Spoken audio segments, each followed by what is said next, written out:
Hai, saya Amin Nadira binti Hairul Amin. Hari ini, saya akan berkongsi dua resipi. Yang pertama, salad timun sihat dan yang kedua, pencuci mulut yang diberi nama Tiramisu Mary. Pertama sekali, parutkan timun.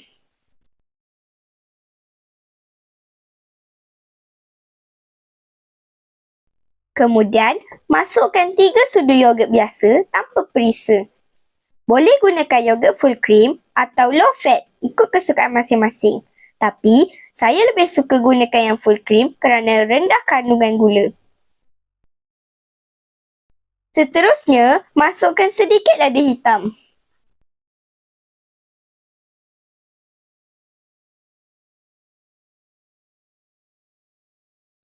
Kemudian, masukkan sebuk bawang putih.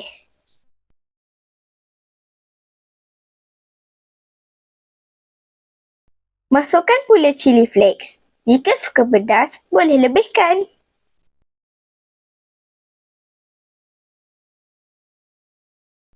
Garam secukup rasa. Masukkan juga sedikit perahan limau nipis. Limau nipis boleh digantikan lemon atau limau kasturi ikut selera masing-masing.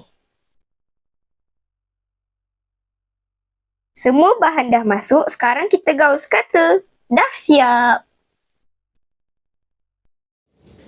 Resipi kedua, kek tiramisu Mary. Masukkan 200 ml whipping cream ke dalam mangkuk dan pukul sehingga kembang. Satu tips untuk whipping cream kembang dengan cantik, ia perlu dipukul dalam keadaan sejuk. Seterusnya, masukkan 90 gram gula kastor sambil pukul sehingga krim kita sedikit kental dan tidak jatuh kalau diangkat.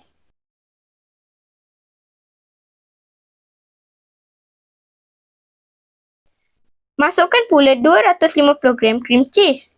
Sambung pukul sehingga sebati dan krim cheese tadi tidak berketul.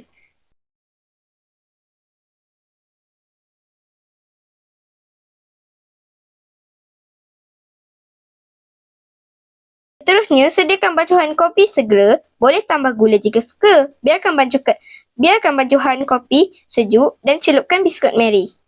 Selang-selikan adunan krim dengan biskut Mary yang kita celup dalam kopi tadi. Boleh buat berapa layer yang kita suka. Akhir sekali, taburkan serbuk koko dan siap. Simpan dalam peti sejuk semalaman sebelum dihidang.